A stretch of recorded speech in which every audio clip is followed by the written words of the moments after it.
Kita ini kebetulan kalau dari sisi geografis ya, kita ini ada di ujung sisi tenggara gitu ya, di pojokan gitu ya. Negara kita ini memang secara bentuknya adalah negara kepulauan.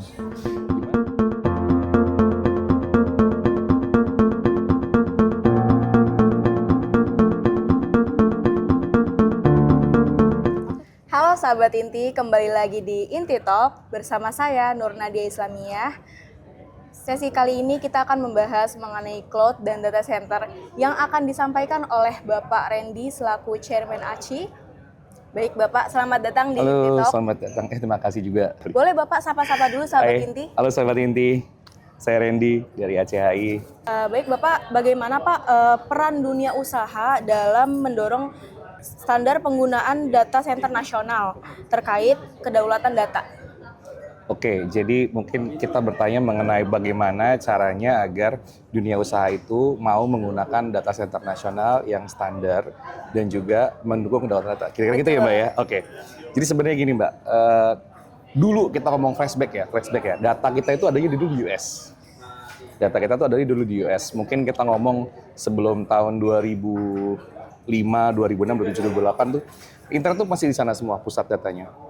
Nah, baru mungkin sekitar tahun 2004, 2005, 2006 di Indonesia itu baru mulai banyak yang menggunakan server di Indonesia. Server-server di Indonesia ini membuat internet kita itu makin cepat sebetulnya.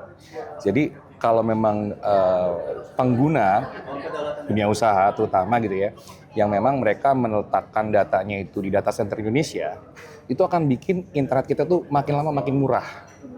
Nah, kemudian sekitar tahun 2010, 2011, 2012 baru muncul tuh standar-standarnya, tier 1, tier 2, tier 3, tier 4, dan juga ada standar-standar terbaru dari data center. Itu yang membuat yang tadinya mungkin data center di Indonesia itu cuma tempat komputer, dikasih AC, dikasih colokan, nyala internetnya, nah, berkembang menjadi memiliki level standarisasi tertentu.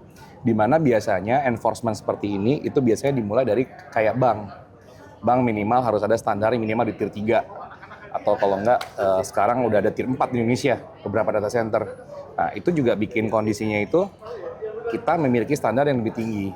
Nah, kalau misalnya orang-orang di Indonesia pada meletakkan data di Indonesia, selain biaya internet lebih murah, nanti biaya penempatan datanya juga akan lebih murah.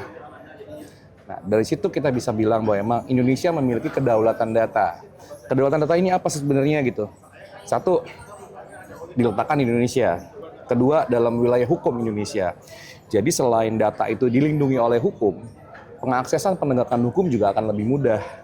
Selain itu juga, kalau misalnya terjadi sesuatu, misal contohnya ya, ada perubahan geopolitik di negara lain, seperti mungkin kita pernah mendengar beberapa waktu lalu ada perang antara Rusia dan Ukraina, di mana waktu itu sempat ada isu gitu ya, Rusia mau diblokade internetnya. Nah, jadi kalau orang naruh di datanya di tempat lain, itu dengan ada kondisi geopolitik seperti itu akan sulit mengaksesnya. Kalau ditaruh di Indonesia, itu akan dilindungi oleh pemerintah, kemudian juga akan lebih mudah kalau misalnya mau ada maintenance. Kira-kira seperti itu Mbak. Jadi kedaulatan data ini memang penting sekali kita punya gitu kondisinya. Lalu gimana sih Pak biar praktik dunia usaha nasional ini tuh dapat bersaing di standar global gitu? Oke, ini cukup menarik pertanyaannya gitu ya. Kita ini kebetulan kalau dari sisi geografis ya, kita ini ada di ujung sisi tenggara gitu ya, di pojokan gitu ya. Negara kita ini memang secara bentuknya adalah negara kepulauan. Di mana negara kepulauan ini posisinya ini udah mana posisi dia itu di bagian Asia atau di bagian tenggara, di bagian ujung. Jadi kita ini posisinya memang kalau untuk menuju ke global itu perlu banyak kiat-kiat khusus. Karena memang internet di kita itu data-datanya memang hanya dikonsumsi orang-orang Indonesia. Nah, salah satu bagaimana caranya agar kita, produk-produk kita itu bisa going global dengan bantuan internetnya di Indonesia adalah kita memperbanyak target-target yang ditujukan kepada memang diaspora Indonesia di luar. Jadi orang-orang di Indonesia yang di luar negeri itu mengkonsumsi data-data yang di Indonesia seperti kontennya, berita, kemudian mungkin juga ada sosial media dan lain-lain. Mereka mendapatkan berita dari Indonesia itu akan membantu untuk gimana caranya membawa website itu menuju ke global seperti itu. Memang kalau dibilang secara statistik ya, perusahaan-perusahaan Indonesia yang memang meluncurkan website di Indonesia, data di Indonesia, itu sebenarnya peluangnya dikit sekali yang di luar negeri. Karena apa? Karena penggunanya memang lokal gitu loh. Nah sekarang gimana biar banyak keluar? Nah kita bawa untuk gimana caranya produk-produk ini, sistem-sistem ini kita adjust biar orang luar bisa pakai. Banyak loh sebenarnya yang Indonesia bisa jual gitu ya. Contohnya kita itu punya punya banyak data center di Indonesia. Jadi kalau memang mungkin mau meletakkan data ya, misalnya kayak buat jadi storage, ataupun memang kondisinya kita punya banyak sekali perusahaan-perusahaan di Indonesia yang memang bisa kita ekspor produknya, itu banyak bisa kita keluarkan ke sana. Gitu Kak kira-kira. Wah, menarik sekali ya Pak pemaparan sesi diskusi hari ini. Ya. Jadi tadi kita sudah membahas ya sahabat inti mengenai cloud dan data center. Untuk sesi selanjutnya, terus saksikan hanya di Inti Media.